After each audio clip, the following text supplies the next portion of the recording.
Mes chers compatriotes, nous sommes ce soir le dimanche 24 novembre 2019 et je voudrais vous dire un mot de la grande journée de protestation unitaire qui va se dérouler le 5 décembre prochain, dont l'objectif est de manifester principalement contre la réforme des retraites, mais au-delà contre l'ensemble des politiques menées par Emmanuel Macron et son gouvernement. Alors vous savez, il y a la fable du meunier et son fils et l'âne qui nous enseigne que l'on se fait toujours critiquer. Si je ne prends pas de position et si l'UPR ne prend pas de position sur cette journée du 5 décembre, on va nous reprocher, certains vont nous reprocher d'y être indifférents, ce qui n'est pas du tout le cas. Si en revanche je demande à l'ensemble de nos adhérents et sympathisants de manifester, d'y représenter l'UPR, on va à ce moment-là me reprocher, d'autres vont me reprocher de vouloir faire de la récupération sur une manifestation, sur une grande journée qui a été conçue à l'origine par les syndicats. Alors qu'est-ce que je dois faire ? Je vais me faire critiquer dans tous les cas. Au-delà de ça, quel est mon sentiment ? Mon sentiment, c'est que c'est une manifestation, c'est une journée qui s'annonce quand même extrêmement suivie, puisque on ne compte plus finalement le nombre de professions qui ont décidé de manifester ce jour-là. La France va être largement paralysée. Il va y avoir des grèves à la SNCF, à la RATP, reconductibles de façon illimitée, dans les transports routiers et urbains. Il va y avoir des grèves à EDF. Il va y avoir des grèves, ou même symboliques, mais en tout cas des mouvements de manifestation, plusieurs syndicats de policiers, notamment Alliance, appellent à la grève dans les commissariats de police.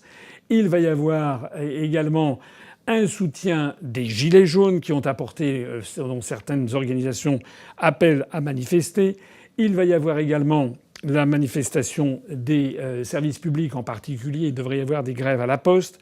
Il devrait y avoir des grèves dans les hôpitaux dont la situation est absolument calamiteuse. Même le gouvernement a compris qu'il devait faire un geste.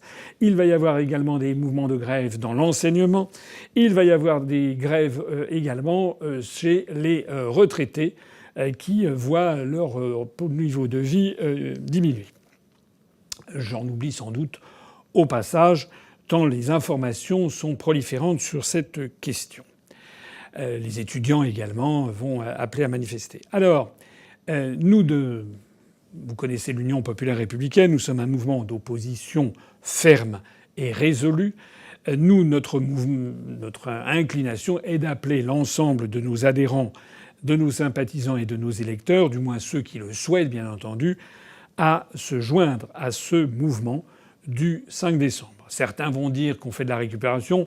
Je note que, d'après les informations dont on dispose, le Parti socialiste a appelé ses adhérents à manifester, à faire grève, et je note que certains élus du Front national, du Rassemblement national, appellent également à faire de même, même si, au niveau central du Rassemblement national, d'après ce que j'ai lu dans la presse, il n'y a aucune consigne qui a été donnée, c'est-à-dire courageux mais pas téméraire. Nous disons à toutes celles et à tous ceux qui sont adhérents, sympathisants, électeurs de l'UPR qui le souhaitent, d'y aller et de manifester.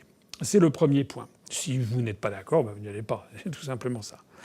Le deuxième point, c'est que une des réticences, nous avons deux réticences en fait sur cette question. La première réticence, c'est une réticence de fond.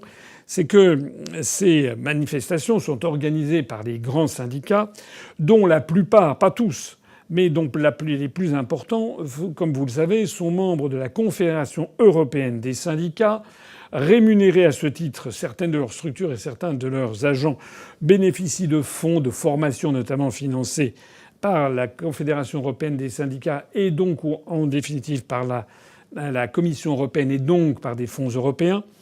Et comme par hasard, ces syndicats, comme d'habitude, vont incriminer encore et toujours Emmanuel Macron et son gouvernement sans jamais dire le moindre mot de la responsabilité première qui est notre appartenance à l'Union européenne.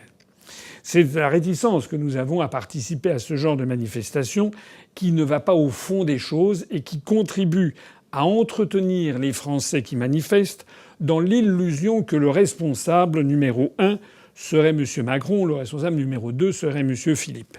Vous connaissez nos analyses, nous nous expliquons qu'en réalité, M. Macron, M. Philippe ne sont en fait que des courroie de transmission d'instructions venues de la Commission européenne, notamment de ce rapport annuel des grandes orientations des politiques économiques qui est publié chaque année pour chaque pays en vertu de l'article 121 du traité afin de veiller à la convergence des économies pour assurer, paraît-il, la survie de l'euro. Donc, dans notre esprit, on ne peut pas manifester contre la réforme des retraites, alors même que celle-ci a été expressément demandée par les institutions européennes.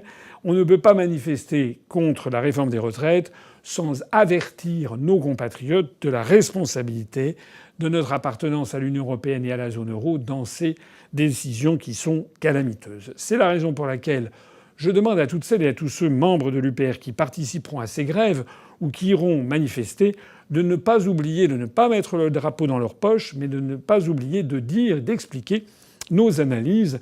Nous avons notamment des tracts disponibles, le tract article 50, le tract qui explique article par article les responsabilités de l'Union européenne en la matière. On a une deuxième réticence un petit peu plus conjoncturelle. À titre personnel, je m'interroge un petit peu sur la date qui a été retenue pour cette grande journée de manifestation. C'est une date qui a été retenue depuis plusieurs semaines, je crois depuis 2 mois, au mois de septembre, ou même à la rentrée.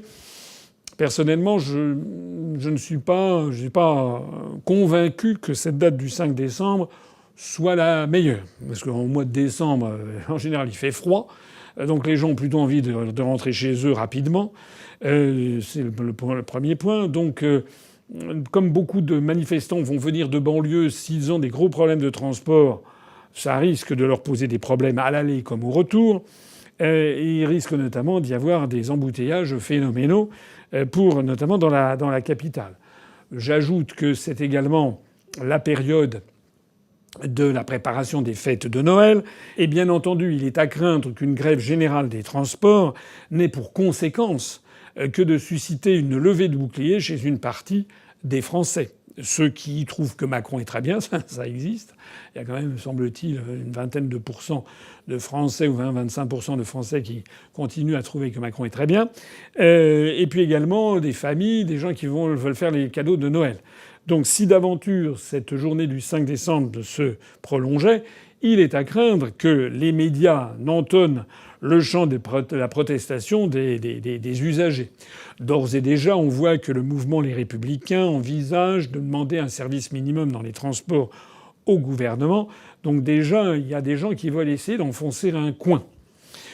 Personnellement, si l'on m'avait demandé mon avis, j'aurais plutôt conseillé de choisir une date pour une journée de cette nature un peu plus tôt dans la saison, par exemple au mois de fin octobre ou début novembre, plutôt que 5 décembre, c'est-à-dire moins de 3 semaines avant Noël, alors que les gens ont l'esprit occupé par les courses de Noël.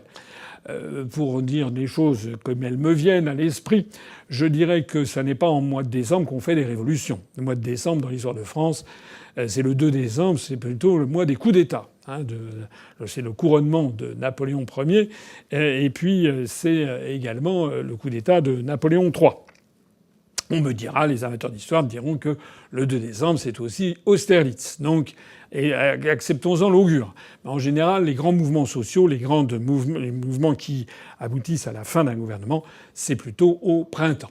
Voilà, c'est un petit détail. On va, nous, contre mauvaise fortune, faire bon cœur. On appelle donc tous nos adhérents et nos sympathisants à se joindre à cette manifestation, à ne pas oublier d'y apporter les analyses absolument capitales de l'UPR, afin que les Français qui vont manifester ne manifestent pas pour rien et qu'ils en profitent pour comprendre d'où vient le problème, d'où viennent les problèmes de la France. Pour ce qui me concerne, j'essaierai de me joindre à un défilé le 5 décembre à Paris avec un certain nombre de nos adhérents parisiens. J'aurai l'occasion de leur préciser le lieu et l'heure. Vive la République, vive la France!